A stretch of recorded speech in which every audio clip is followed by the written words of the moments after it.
We now come to the Q&A session. I therefore wish to request our guest speaker and the Vice-Chancellor and the Guild President to join me on stage for this session.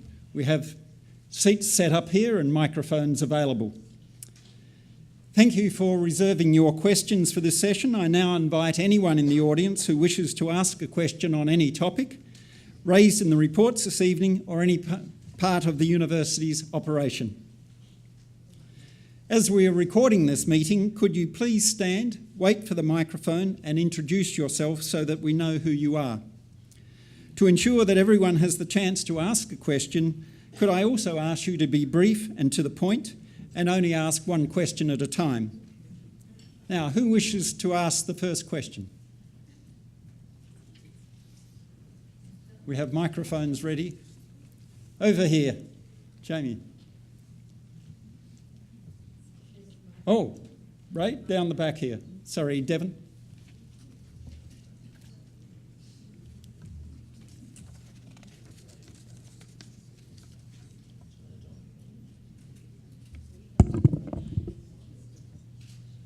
Try that, Ray.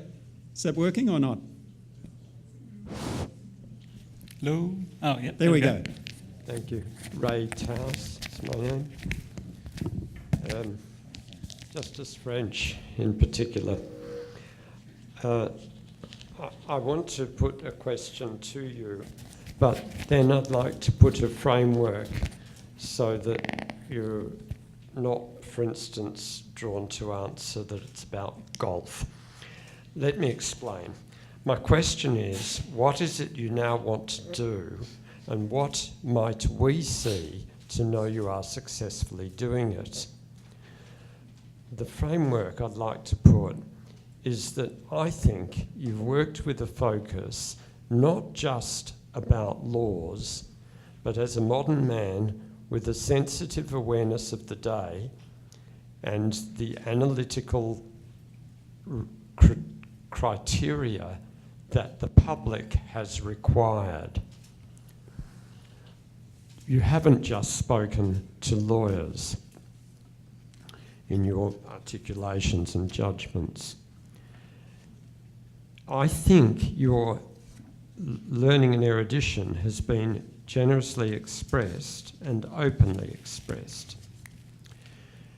This, I put, has benefited the Australian society by being better able to understand its present self and where it's been going. Your commentaries have been a very grounding basis, I think, in their meaning for society and a mirror for the society. Now, hence my question to you, what is it you now want to do, and what might we see to know you are successfully doing it?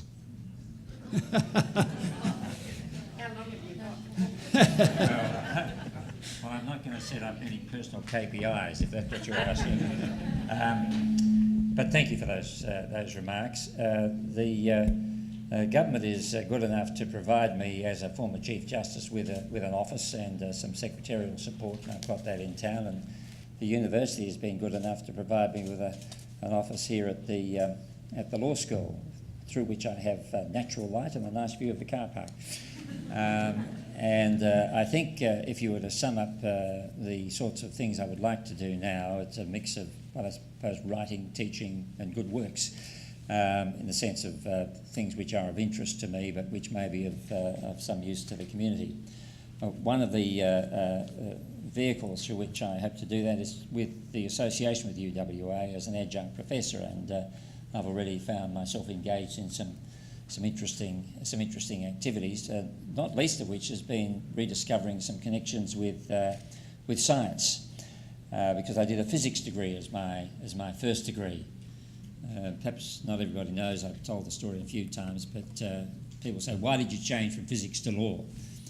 The story goes that in third year physics we each had to give a talk to our peers, and I gave a talk to my peers in the physics department on mathematical group theory and elementary particles, and at the end the dean, Alan Boyle, said to me, you express yourself magnificently, but I'm not sure you know what you're talking about.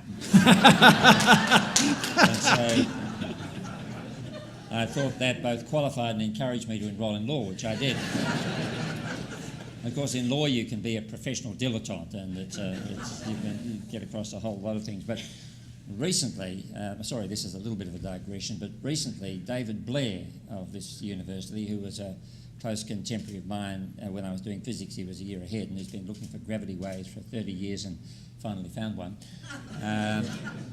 David invited me to go up to the Gravity Discovery Centre, where he had convened a very interesting group of science educators whose job was to try and devise ways of getting young people, primary and early secondary students, to get their heads around some of the basic ideas of both relativity and quantum physics without having to master a whole bunch of maths. And there were some very interesting techniques that they were developing, and there were people there from Oslo, University of Oslo, from Korea, from China, from Germany, and other states of Australia, and a very impressive bunch. But for some reason, he asked me to speak on why judges should understand Einsteinian physics. And this was a bit of a challenge, but the interesting thing about it, what has led me to think that there is a future in talking within the framework of this university about science and law intersections, is that I found an article written by a fellow called Lawrence Tribe, who's a very prominent law scholar from Harvard, in 1989, called The Curvature of Constitutional Space, Why Judges Need to Know About Modern Physics. And one of the interesting things was, in a footnote to the article, he acknowledged the considerable assistance he'd had from a first-year law research student called Barack Obama. And in 2014, he actually gave an interview online saying that Obama was one of the brightest law students he'd ever met, and gave him considerable assistance in this most challenging article. Anyway, that sort of gives you a sense of the rather wide range of interests that I hope to pursue in what I am refusing to call my retirement, just a different phase of life. And if there are some benefits, others can judge that, but one of those lines of activity will obviously be through this university.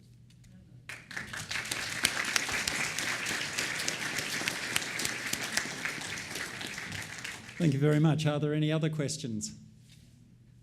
Just down here, if we could get the microphone. It's just coming across from the right. Might need to pass it through if we can. Thanks very much. I'm sure to Dawn's relief, it's actually just as French. It's on. Please just hold it close. I'm actually a graduate of Oxford, and it was my understanding that quite recently, I mean, it's a few years ago now, time passes quickly, but Convocation in Oxford overturned pretty much the decisions and appointments of the new Chancellor there. But you painted a picture of Convocation at Oxford gradually losing its power and its right. So how did that actually happen when, as you painted the picture, they'd lost so much power, and yet they were able effectively to stop the commercialisation of that university? I don't know. I understood there'd been some sort of contention with I think the new Vice Chancellor when there were attempts to rearrange things, but whether that came through the exercise of some sort of small p political power or some other power, I don't know. The history which I traced was actually based upon a history which appears in the Oxford archives, which are available online, and it deals with a particular history of Convocation from medieval times up to the present. I suspect, that I don't know, that the events which you are referring to may have had some what I might call small p political dimension, which can't be found written into the constitution of the university. But somebody else who knows better than me would have to answer that question. Thank you very much. Another question just down the front here, if we can. Just coming. I think Devon has it. Susan. Thank you. Susan King, council member. Doug, our new warden, and I had the privilege or not of developing a lot of the Convocation strategic plan. And we want to dust that off and revisit it. So my question is going to be to Dawn, because we were so impressed with your one-pager. But one thing, and incorporating Justice French's comments, we're very aware from the new legislation that, well, I think we all embrace the more modern role of Convocation, not what used to be, and are very keen to find ways of really contributing to the university. We know that with review of statutes will occur flowing from the new Act, and we're very keen to work with the university on those and with the Senate as well. So what thoughts do you have, Dawn, just so you don't get complacent up there, of how you would like to see Convocation play a real role in the university? Because we've got energy, we've got talents, we've got skills, and we've got the good of the university at heart. So over to you for some helpers to us of how we can help you. Thank you, Susan. Is this working? Is this on? No? Oh, I've only been here 7 weeks. That's it, it's working. We're on. Yes, that's fine. Okay, thank you for the question. Can I use a word that really resonated with me from Robert's presentation, which was the term fidelity. And I think, for me, there's something about the integrity of the institution around academic excellence and its core mission and vision, which requires the community of scholars to be working wholeheartedly in harmony in order to really affect that. And that includes, of course, Convocation. I thought it was really important that Nevin mentioned the relationship between the Student Guild and Convocation. I didn't mention that explicitly when I was talking earlier, but I would like to mention it explicitly now, because I think the partnership that I've been talking about with Nevin is not simply one that's with the Guild and through the university. It relates to Robert's presentation, which was really suggesting that despite all the change, and I think it was very helpful that Stuart asked these questions about how did these things come about, despite all the changes to legislation and the changing nature of Convocation, we are all still here really working together as a community of scholars. And for me, that means that we have to find ways of harnessing the energy that you've been talking about, the ideas, the innovation. Innovation is not just something that is the future for our students to work on. Many people who are alumni of the university have been innovators and are innovators, and there's lots of transferable skills. I think your strategic plan, the strategic plan of the university, the strategic plan that Nevin's been referring to, all need to show some sort of integration and a way in which we can actually privilege and prioritise each of them and profile them, each of them, together, so that we're working much more in a seamless way, rather than having, sort of, I wouldn't want to call them silos, but strategic plans that are seamless. That requires conversations and it requires dialogue. Now, I've already been asked, Warren was of course talking to me about getting the first meeting in with the Convocation Council. It was felt that that was going to be more important to have after the election, so that's the starting point. But I'm receiving information and questions from Convocation members, and I'm always happy to be engaged in a dialogue in that way. Thank you very much. Any other questions, please? If not, I can fulfil one of my oh, sorry, there is a question over just down here. If we can get the microphone halfway down the aisle here. Thanks very much.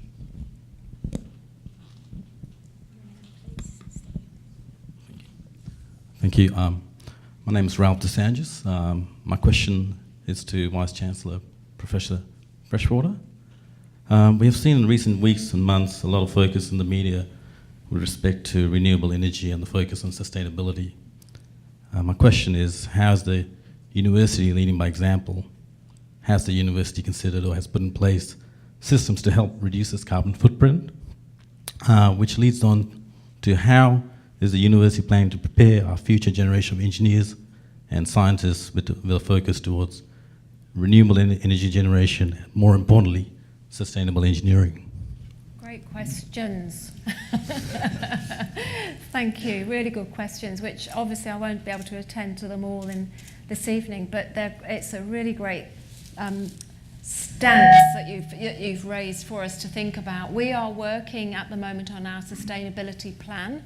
We do have, of course, we have to report on this anyway in terms of our footprint.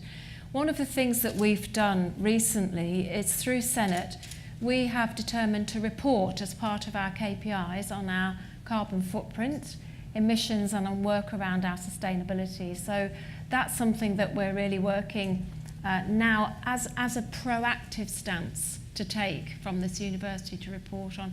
Universities will be called upon more and more to contribute to this agenda that you're talking about in terms of renewables and in the context of engineering.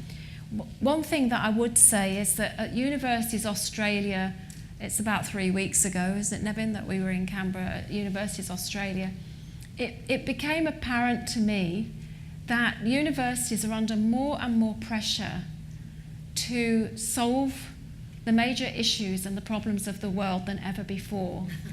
And this is really, I mean, it actually lends itself well to Robert's presentation as well, because of course we have a mission, which I've talked about earlier, which is it relates to renewables as much as it does to anything else.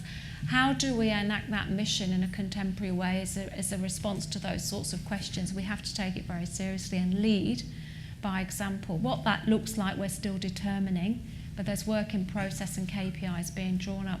But I do want to flag up that we cannot, whilst we are a major growth industry and a major export industry in this country, contributing to the economic wealth of the country, we cannot on our own solve the goals, the ills and the sustainability goals that have come forward for the future. We have to work together in partnership, and it sort of goes back to Susan's point really, which is how do we work together, not just with Convocation, but much more broadly in terms of addressing these grand challenges. Thank you very much. I think we have another question down here from former Chancellor Alex Cohen. Thank you. My name is Alex Cohen, and my question is for the Warden and also for the Vice-Chancellor. During the past year, manifestly, UWA has been the cynosure of a lot of eyes in terms of its convocation. And during some periods, through lack of information, many of us were deeply concerned that convocation was going to be abolished by fiat. And may I say at this point how much I admire your courage and your activity in turning that around. Thank you very much. My question is this. In those other universities that do not have a convocation, have they also been subject to this degree of introspection and, I believe, threat? And should they form convocations to join us at the barricades?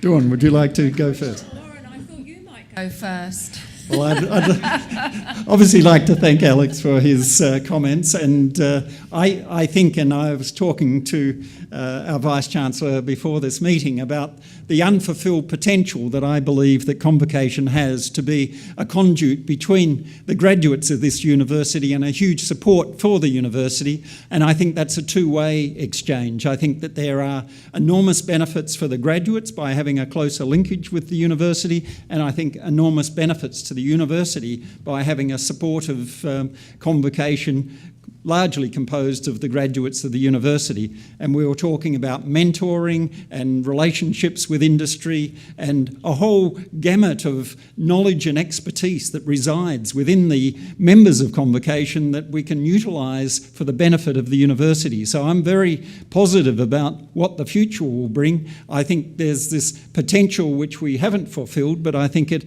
under the close and scrutiny of Convocation Council and the activity and energy that has now brought to this issue, I think we can certainly see great things coming in the future.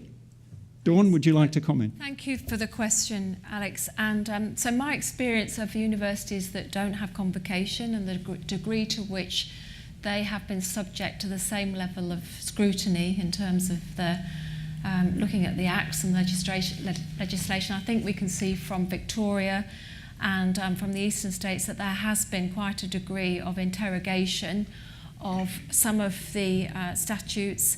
And of course, some of the universities we know have ended up with very minimal numbers of statutes. So I think it obviously varies. This is the first university I've been in that has convocation. And I want to, so for me, it's been a very interesting and curious learning experience, because learning the role of convocation, learning how convocation, the alumni work together with the university, and the role that we can all play in advancing the reputation and the culture and the quality of the university is one that I'm still grappling with. But I want to borrow a comment that was made at Academic Board this week, in fact by our Chair of Academic Board, in talking about the role of Academic Board, which is that academics and Academic Board needs to be part of a solution. And I want to refer back to Susan's question and say, for me, I'm seeing convocation as working together as part of solving the ills and the grand challenges that we're facing as a university and that we're facing nationally and internationally, rather than seeing it as a degree of scrutiny that is divisive. Thank you very much. I'm now aware that I'm in a very dangerous position because I'm between you and a good drink. And I also, we've spoken about KPIs this evening, and one of the KPIs that I actually undertook to give to our guest speaker was that he could join his wife for dinner this evening. So on that occasion, I'm aware that we can ask further questions over refreshments, but I would like to end the panel discussion there and ask you to commend our panellists for their responses to your questions this evening.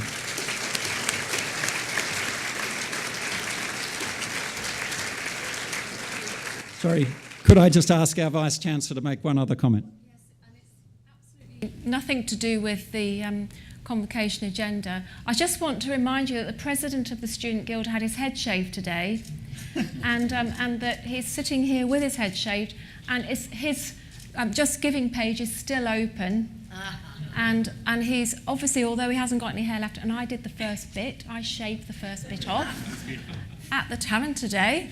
I would encourage you to visit that page because obviously, you know, very brave thing to do, and there's a lot of people here who could just make a small contribution. Thank you.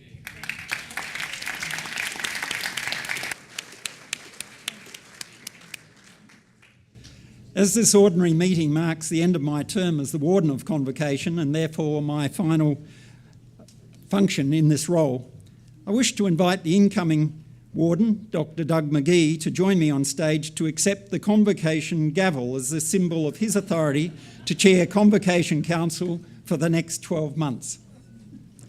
When I was first elected as the Warden in March 2013, I was immediately immersed in the university's centenary celebrations and the first meeting of Convocation, which was held in 1913. I felt it incumbent on me to conduct in-depth research on the history, role and responsibilities of Convocation.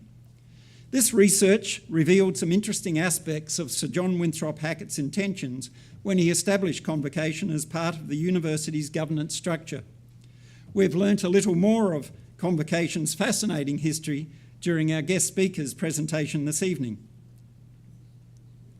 Given the historic significance of being elected in Convocation's centenary year, during my term as Warden, I purchased a ceremonial gavel to commemorate our 100th anniversary, and I now wish to formally present this gavel to the new Warden.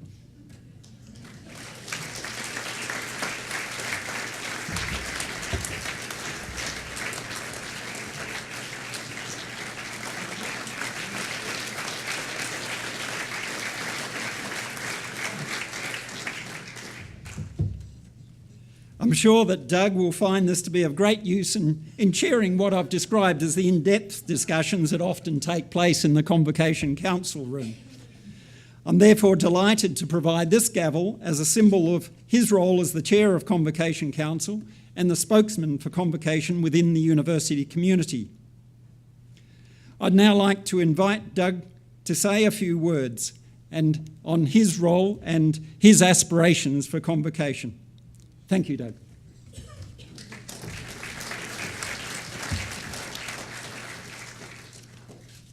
Thank you very much, Warren. It's very near the end of a long meeting, so I must be as brief as possible, but there are things that really must be said. And that's a potted history of Warren's time on council and as warden. It's very appropriate. He had 3 years on council, 4 years as warden.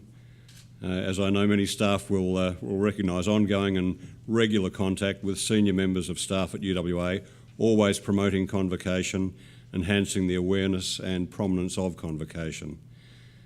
I know he's often been asked, what does Convocation do? Including by senior staff at UWA and our own members. Here he's continued to promote the advantage UWA has in its Convocation, and we've just heard from the Vice-Chancellor exactly that. It's very pleasing. He's tirelessly promoted the statutory and legal role of Convocation as the electorate and its requirement to govern, represent, promote, engage and so on, using that legal status as the entree. He's formed and been instrumental in the success of the Honours Committee of Convocation. Many more graduates from UWA have been nominated and awarded Australian Honours. He's attended more than 80 graduations. So he must be the most graduated person in this university perhaps ever in the last 4 years, promoting Convocation to the new amongst the university's more than 130,000 graduates.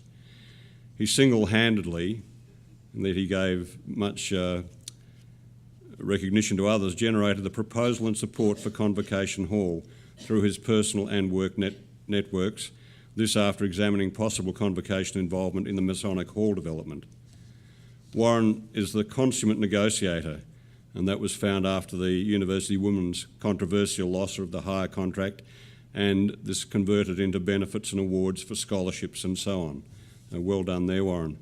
He has had an absolutely excellent relationship with the Guild and Guild presidents, including looking at the possibility of continuation of membership of Guild clubs to the same under a Convocation banner.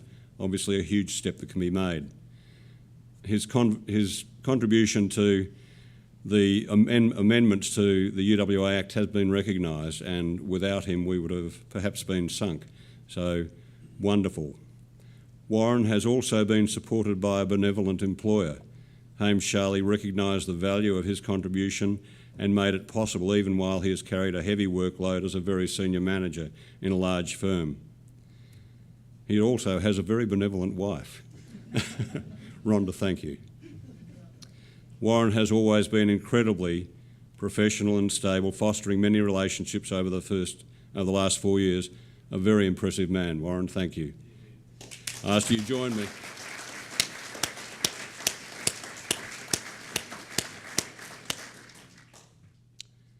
I'm sure further recognition will follow later, but to the members of Convocation who voted in the election, my and the Council's thanks for being involved with us and representing our 130,000 plus graduates. For those of us on Council, for Joan as Deputy Warden and for me as Warden, you've presented us with a timely opportunity. I say opportunity as we have been entrusted with the governance of Convocation at a time when the university is renewing and we have a new Vice-Chancellor. It's a time of change and we can be a part of that for the betterment of the university and our members. The attendance tonight is impressive but represents only a very small part of our membership. There are many more out there. I'm of an age and history that guarantees that I see a skin specialist every now and I did so this morning. He's a graduate of UWA, but when I mentioned what I was doing tonight, he asked, "What is that?" We can go further. While none of our members have to be close to the university and Convocation after graduation, that does not mean they're not interested in the achievements of their peers and the university. As members of Convocation, we share in a powerful network of friendships and relationships by reaching out, bringing together and sharing stories of the important and valuable contributions our members make to life and society in Perth,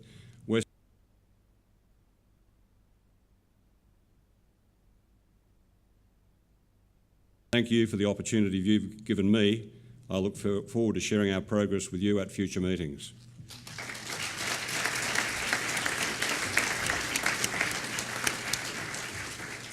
Thanks, Doug. As this is my last official function as the Warden of Convocation, it simply remains for me to thank all my colleagues on Convocation Council for the support they have given me over the past 4 years.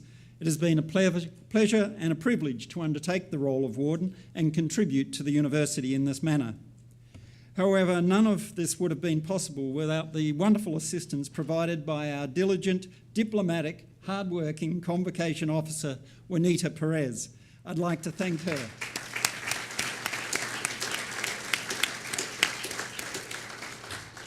I'd also like to thank the University's communication and events teams for their assistance in organising this meeting this evening, and also to thank Manny Tomano Photography for their assistance services here this evening and all past Convocation events. Manny is an MBA graduate of UWA and provides all the photography for Convocation events at mates' rates as his contribution to Convocation. Manny would like to take photographs of those elected tonight and of the current members of Convocation Council. So at the conclusion of this meeting, we're going to ask you to wait a moment or two for a drink and some nibbles, and please come down to the front stage where we'll take those photographs. For everyone else, drinks and supper will now be served, and I've been told that it will be on the balcony at the end. Given the numbers we have here today, we've exceeded the space we normally have available. There is one final thing that we're going to do, and I'm aware of that, Joan. We have one other option that Doug and Joan have been very diligent about, and that's looking at additional member benefits for Convocation. And they'd like to outline an issue in which we have available the Convocation Yacht UWA Centennial. So I think up on the screen shortly, whoops, where are we? Put that through. There we are. There is the opportunity to actually have a 3-hour twilight sail on the UWA Centennial for up to 11 people at a special Convocation rate. And we're offering tonight a benefit for those who wish to go on the inaugural Convocation tour. We're having 3 members of Convocation drawn at tonight's meeting to go with 3 outstanding Guild volunteers, 3 Guild students, and a couple of Convocation counsellors just to check and make sure it's all right. So when you came in tonight, you were given a ticket, I understand. If you can now find those tickets, Doug will come on stage and we'll just take that, make the numbers and call out who it's going to be. So draw 6 in order, and that's in order they come. The first one is L12. The second one, oh, that's yellow. Second one is blue N77. The third one is yellow L24. The fourth one is yellow L07.